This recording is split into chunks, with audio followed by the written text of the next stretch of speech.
Behold the mystical, powerful Italian horn. Hey, Tubies, it's Lord Ision. Well, welcome to Wiccan Wednesday.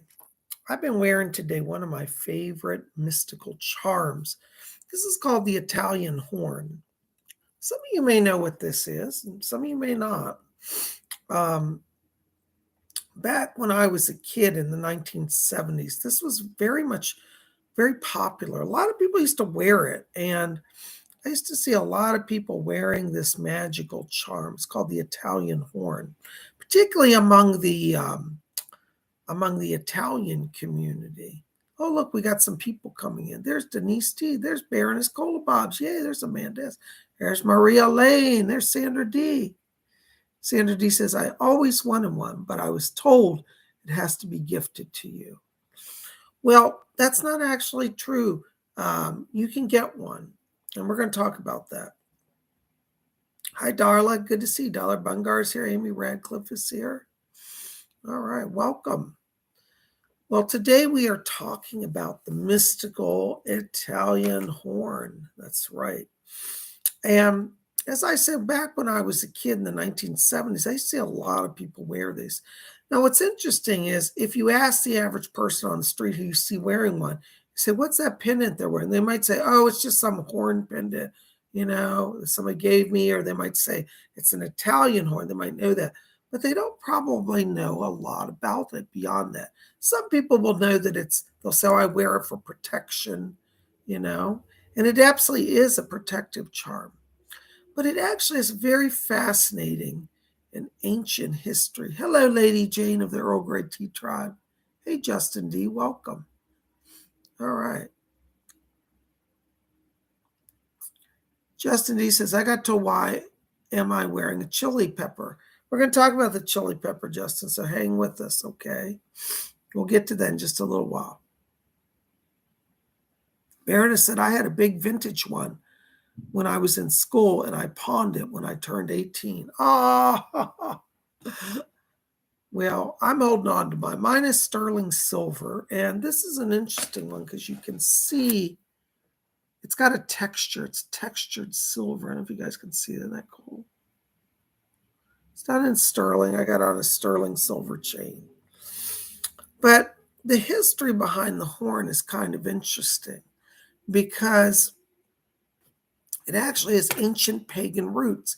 It started in ancient Greece or Rome, Greco-Roman times, the ancient days, a few thousand years back. And the story goes that Zeus wanted to give a blessing to somebody. Somebody was calling on him for prayers. And so he took a horn off of a gazelle and he filled it with blessings, with jewels and food and gold and silver. And he gave it to someone as a blessing. And so the horn was known as the horn of plenty. And you see this at Thanksgiving time, where we'll have like a horn with fruit and food coming out of it. It actually originally started with Zeus giving blessings to people through a horn. Now, it's also because Zeus gave it to this person, it was considered protection. Zeus's favor rested upon you, and you were blessed and protected. Yes, it's connected to the horn of plenty. It is the corno. Yes, spiritual piece. It's called corno in Italian. Denise D says cornucopia. Yes, cornucopia means horn of plenty. So the horn is a prosperity symbol as well as a protection symbol. Now, what's interesting is the whole concept of magical and powerful horns is very ancient because in the ancient pagan cultures, many of the gods had horns on their heads. Sometimes Zeus is shown as having horns. Pan, the god Pan, is definitely the horn lord. And in the Wiccan faith, Pan is honored as the horn god. We have Cernunnos from the Celtic Isles, who is a horn god. So horns represent, in the ancient cultures, divine power, predominantly masculine power. But I've also heard that some forms of Athena and Minerva also show the female goddesses wearing horns. So horns represent divinity, Baroness Kolobov says the Greeks would fill their horns with plenty of stuff to bring them prosperity and good luck. That's true. And in the many of the ancient cultures, they would drink out of horns. Like in the Norse tradition, they use horns as drinking horns. They fill them with, wine or beer or whatever they're drinking, stout, ale. So this is kind of where this whole thing comes from. But the average person on the street doesn't really realize that the horn has that magical background.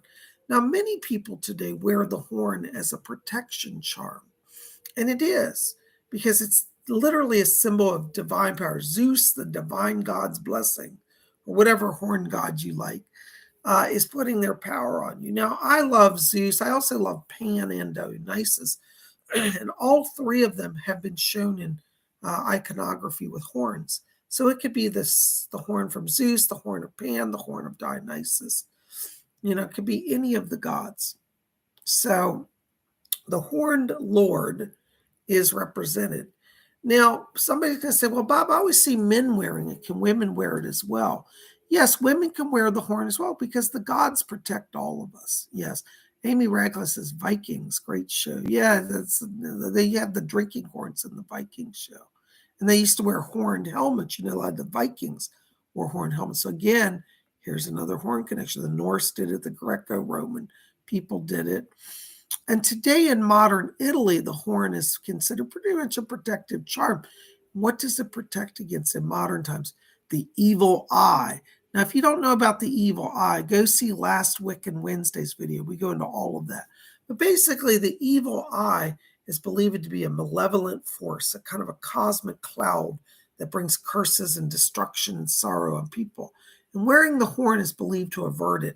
The eye's energy goes, ooh, I don't want to get near that.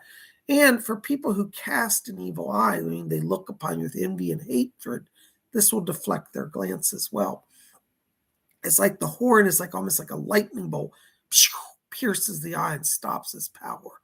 So, hey, you know what? I'm all for that, right?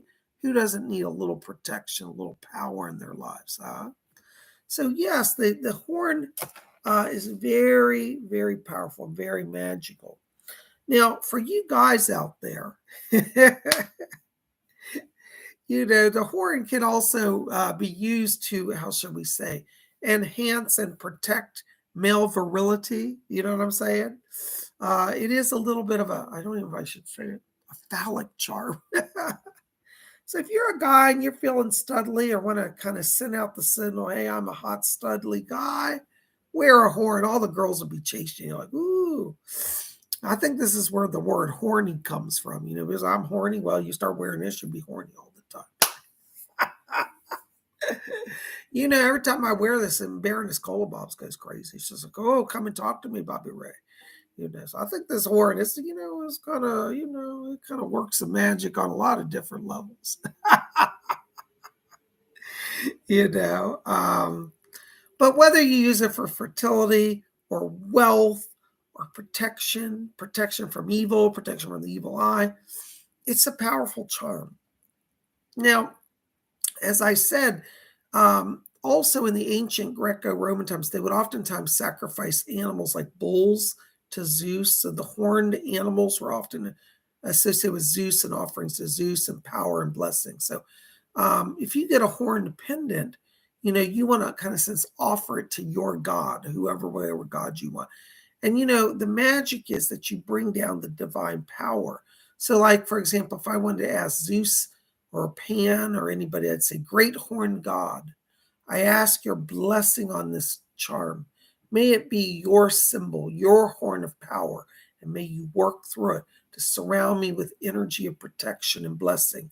And wherever this horn goes, may it deflect and shield me from all evil. See, and if you do an invocation or a prayer like that, you're sure to have a lot of blessing from this charm. People say to me, oh, PsychicBob, that's superstition. Ain't no little charm going to protect you. I said, well, maybe not. But once you put a divine blessing on it, then power is released. So you want to make sure that you consecrate your charm. Now, you can do it as fancy as you want or as simple. You can just do like I did just now, an invocation. That's a great way. You can, if you do Reiki, lay hands on it, send Reiki power into it.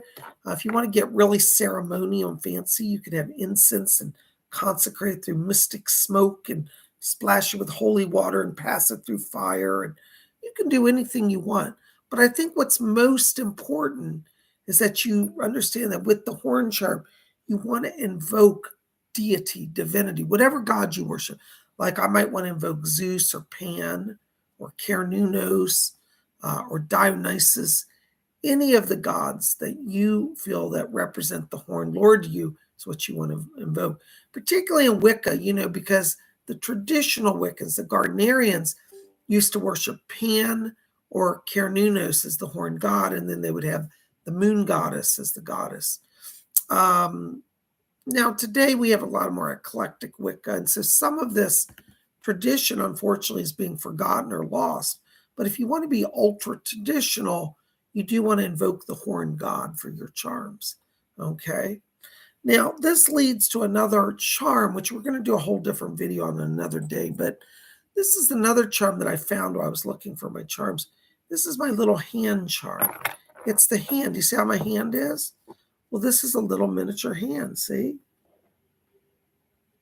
And what the Italians used to do is if there was evil coming at you, they'd make that sign. That represents the horned god. It's like the horns of the god deflecting evil. So that represents like a bull, the bull, which is a symbol of Zeus, or the cow, mother cow, symbol of Isis. So somebody's going to say, well, can it be the horned goddess? Actually, yes, it could be a horned goddess as well. But traditionally, it's the horned god symbol. And you would do that to deflect evil. So if you're a Wiccan and you need some mudras, you want to raise some power as you're invoking your god, you can raise the sign as well as a sign of invocation. Okay. So there are also, you can buy these. These are called mano cornuto, which is Italian, means horned hand. All right. So there you see. And so they make pendants and charms. In fact, I just bought a new little silver horned hand. I used to have one years ago and I lost it. But I bought a new one and I'm going to wear that also. And many times when people want to work with the horned Italian horn, they also wear a hand with it to represent, the power of the gesture. So if you're ever walking down the street, let's say, you're in a parking lot at night outside a store and there's dodgy people and they're approaching you. I mean, don't start a fight with them, but, you could secretly just raise your hands and visualize power coming out. Many times, interesting, people that are not even psychic can perceive psychic power. And so your charms carry power if you invoke the power. And if you practice this and practice visualizing it, sending power, doing invocations in your time of need when you need it, it will give you power. Same with the charms. I tell people, don't just go buy a charm, stick it on, assume it's going to work. You have to build power with your charms. So get to know your charm, talk to it, invoke the horned god, ask him every day to bless it, periodically cleanse it, wash them, bring them out under the sunlight or the moonlight, whatever energy you work with, surround them with crystals. You want to think of your spiritual charms as your tools. So, it's like a carpenter, sharpens their saw and, you want to sharpen your tools, your spiritual tools, with continually blessing them, praying for them, being aware, honor them. So, like if you just put on a horn charm and you walk down the street, you don't even think about higher power. Is it going to protect you? Maybe, maybe not. Depends on if the gods favor. They might look and say, hey, they're wearing our sacred symbol. Get down and help them.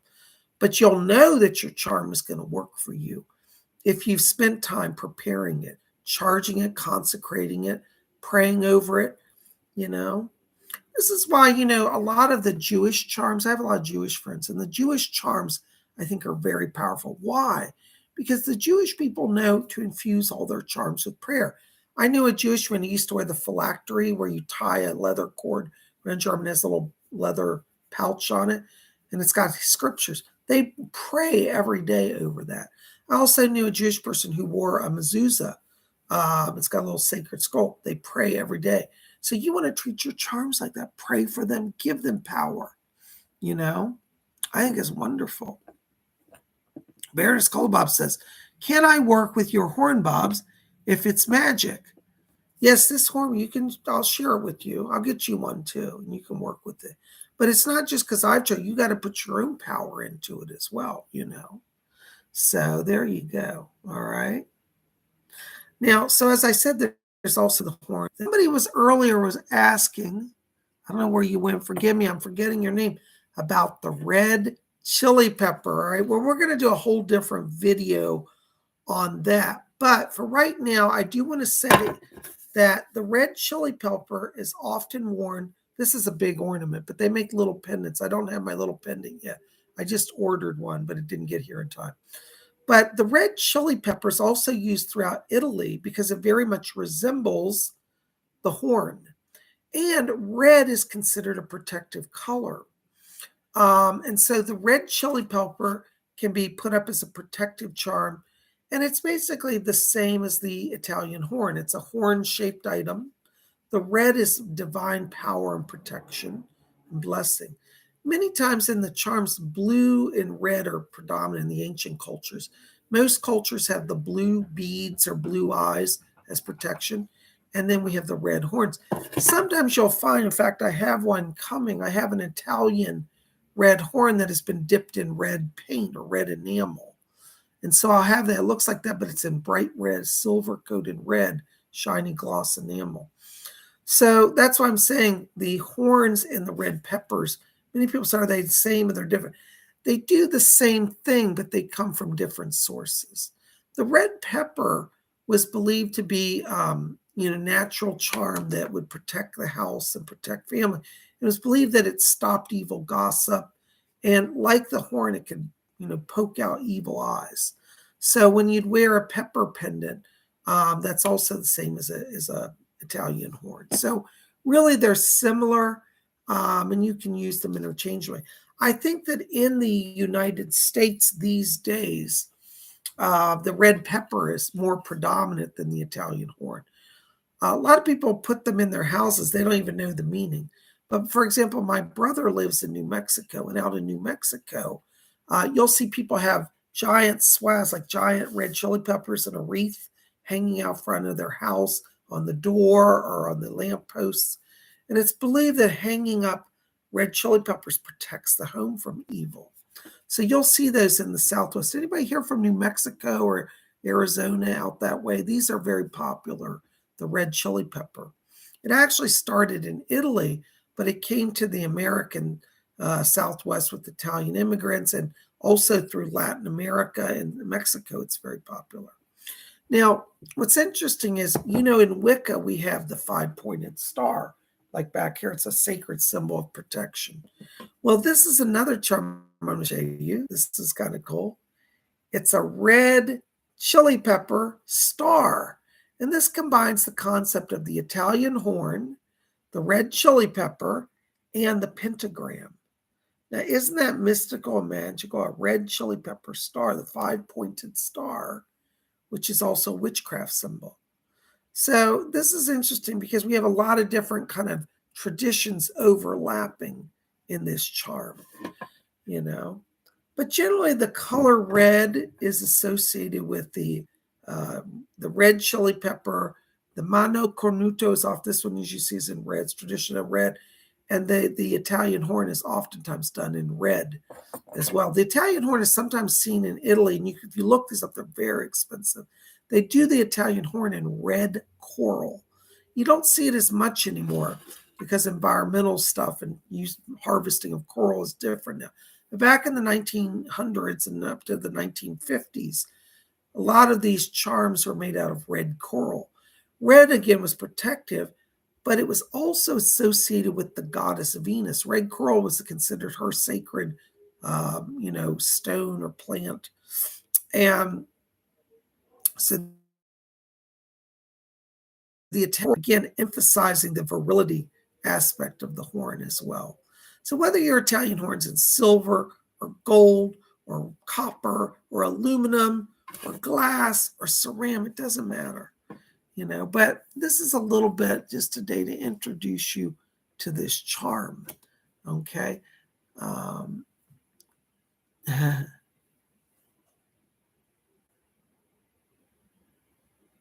Robin Boston says, I've seen them hanging, but I never knew what they meant. Yeah, they're for protection. They're protection charms, Lady Jane said she thought this was a starfish. It actually does look like a starfish, but it's made of red peppers, see? And there's the green stems. And red and green are traditional pagan colors as well. You see, so there's a lot of paganism in this. And YOLO X says, wow, my mom is obsessed with red coral.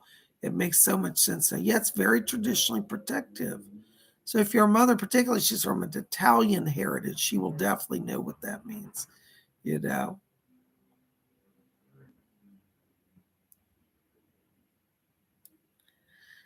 You know. Amy Radcliffe says, hey, Bob, finished your book today on Messages with Rose. Fabulous. Hey, thank you, Amy. I'm so glad you read that. Yeah, for those of you who are interested, I am a published author, and I have a book on Amazon called Messages from Rose. It's about my early days as a psychic medium working with Rose. Thank you, Amy. I'm so glad you enjoyed that. Thank you. Maybe you can do a video review of it.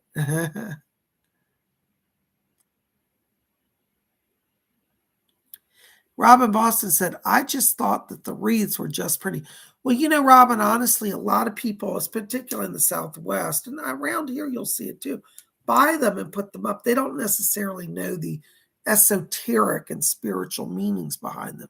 But for those of us of the Wiccan community, we need to be aware of this charm, because this is a great way. Like if you hang up chili peppers in your house, you know, all around the house, people are just going to think, oh, that's cool. It's Southwestern, kind of magical. They won't say it's magical. They just think it looks nice.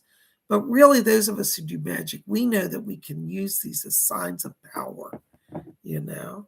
So there's the red chili pepper. We're going to do a whole different video. Maybe we'll do that next Wiccan Wednesday.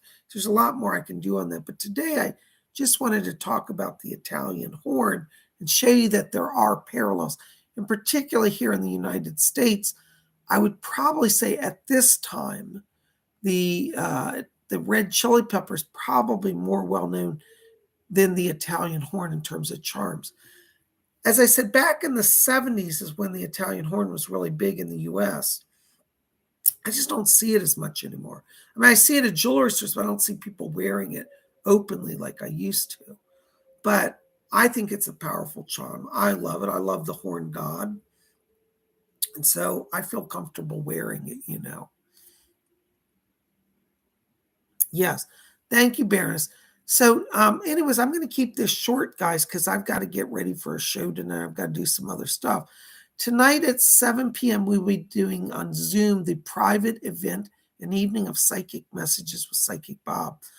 If you were, I sent out invoices last night. A few of you may still have not paid them. Check your inbox. If you don't see it, check your spam folder. It might have gotten diverted there. I have a few people, but tonight at 7 p.m. Eastern U.S. time, I'll send out the link around 6:30 p.m., about a half hour before the show. But I'm looking forward to gathering with you. Thank you to all of you who've come out to support it. You guys are great. If you didn't get in this time, don't worry. We're going to have another event next month. We're going to do a private trance-channeled seance in October. So I'll let you guys know. Thank you so much. Scott from Maryland says, I've seen red stars on farmhouses. Actually, those red stars, Scott, are a whole different charm, which we'll have to do a whole nother thing on. They're called barn stars. But the red element is considered protective because most magical traditions, you know. Kola says, the golden horn was famous across the Ottoman Empire. The Sultan would call on his favorite or concubines.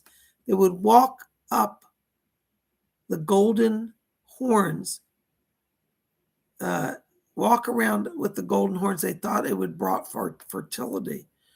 May have well done so, you know. Interesting. Well, anyways, guys, listen, I'm not going to keep this long. I've got stuff I've got to do, but I just wanted to pop in here, talk about this charm. I hope that you will explore it more. Next week, we'll talk more about the red chili pepper because I have more on that for you. But it's all connected. And so if you feel that you need some magical power in your life, it's worth your time. They're not that expensive.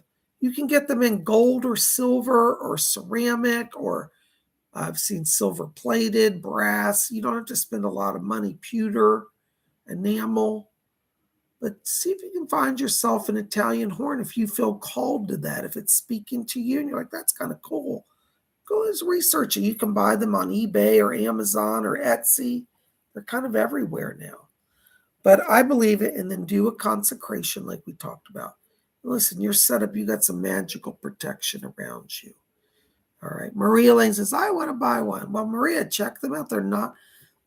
I'm surprised because like usually silver and gold jewelry are very expensive, but the horns are really reasonably priced. I'm surprised by the prices. So yeah, look around. I think you'll find some good deals on it. All right. Well, you're welcome, Robin. Thank you. Robin says, thank you. I learned something new today. Wonderful. Robin, we're looking forward to seeing you. I hope you're going to be at the event tonight. I have you on the list. So I'll be sending out the links in just a little while. So Maria, thank you so much. I hope you'll come and tell us about the horn that you get. By the way, don't forget this Saturday is psychic development class. You can register for that at my website. There is a button over there. Go to the services page, scroll down through the page. You'll see and read about the psychic development class. It's $30. This week we're teaching a class on seance protocols, how to hold a seance, different seance techniques. If you're interested in that, come out and join us on Saturday. Yay, Robin's going to join us. Thank you, Robin. Yay. Amanda says, I'm so excited for tonight. Thank you so much, Colin Bob, for loving us and including us. XOXO. Blessings to you and Maria. Thank you so much. Well, guys, listen, thank you so much. May the blessings of the Horned Lord and his powerful horn charm be upon all of you. I'll see you guys back here tomorrow for Thursday night seance at 7 p.m. Eastern U.S. time. 7 Eastern, 6 Central, 5 Mountain, 4 Pacific. For those of you in Europe, tomorrow night's event will be midnight London time, 1 a.m. Continental Paris time. Thank you so much. You guys are out. And blessings to all of you, and we'll see you soon. Good night.